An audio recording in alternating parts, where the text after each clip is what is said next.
चमके चूड़ी खन के लौंग मारे लश्कारे। বি টাউনের তুখোর অভিনেত্রী দিয়া মির্জা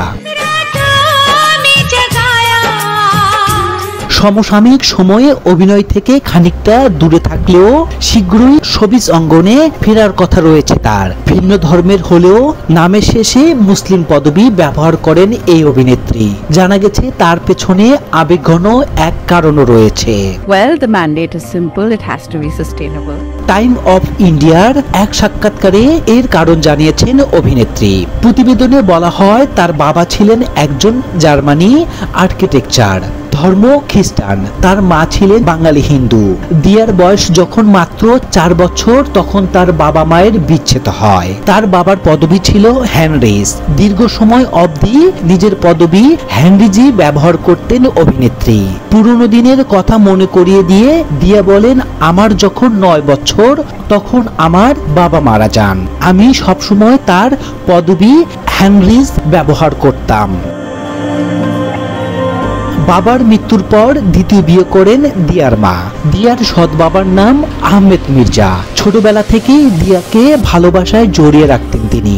দিয়া বলেন, মিস ইন্ডিয়ায় সুন্দরী প্রতিযোগিতায় অংশ নিতে গিয়ে আমি আমার পদবি পরিবর্তন করি। আমার নামের শেষে আমার সৎ বাবার টাইটেল মির্জা যোগ করি।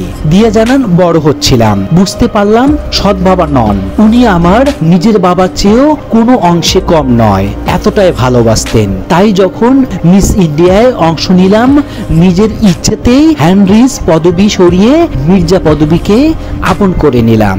অভিনেত্রী বলেন, ধর্ম পরিবর্তনের কোনো ঘটনা ঘটেনি, সৎ বাবার প্রতি ভালোবাসা থেকে এমন সিদ্ধান্ত নেন তিনি।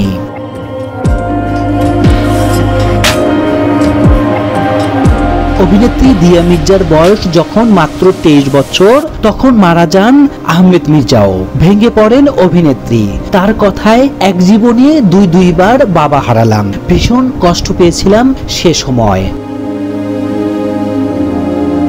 উল্লেখ্য, দিয়া মির্জার ব্যক্তিগত জীবনেও এসেছিল উথাল পাতাল। ব্যবসায়ী সাহিলের সঙ্গে তার বিয়ে ভাঙে 2019 সালে। ঠিক 2 বছর পর আবার নতুন করে ভালোবাসা খুঁজে পান অভিনেত্রী। বিয়ে করেন বৈভব রেখিকে। তাদের বর্তমানে এক সন্তানও রয়েছে।